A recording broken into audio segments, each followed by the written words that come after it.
Captain Peter Cutsey, South Korea. This is my briefing room. Part 2 to the no engine bleed takeoff. And we are in Innsbruck, Austria on runway 26. We've already reviewed the procedure before takeoff. Let's do it. It's a C.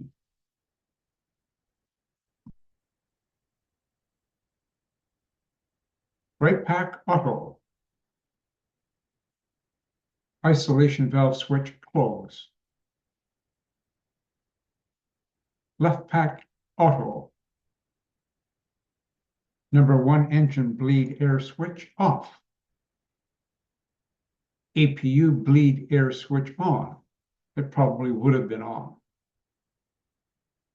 Engine number 2 bleed air switch off.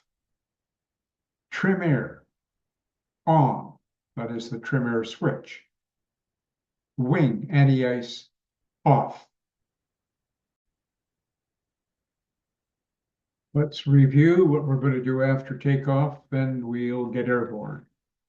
We talked about the engine failure.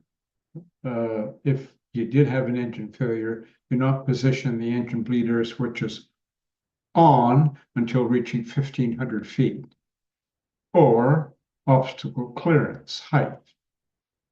Engine number 2 bleed air switch on. APU bleed air switch off.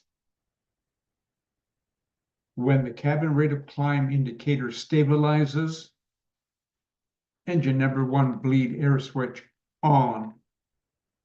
Isolation valve switch auto. That completes the procedure for after takeoff. Now let's go back to the other monitor, get airborne, and accomplish the procedure that we just briefed on for after takeoff.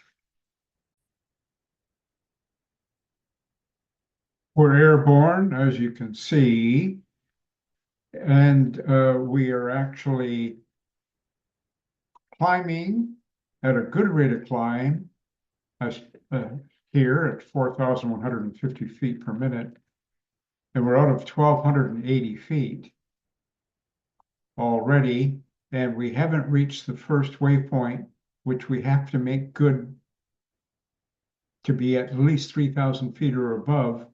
And we are. So we've made good the first waypoint restriction.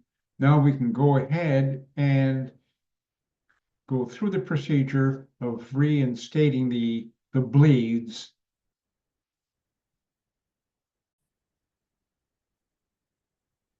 I'll unfreeze the simulator. Engine bleed number 2 on. APU bleed switch off. When the cabin rate of climb stabilizes, we're watching that, and it is the number 1 engine bleed air switch on. Isolation valve switch auto. So the procedure has been completed, as you can see. I hope you enjoyed the video. We'll see you in more supplementary procedures as we move into the future. Thanks for watching. Captain Peter Cutsey, South Korea. This is your briefing room.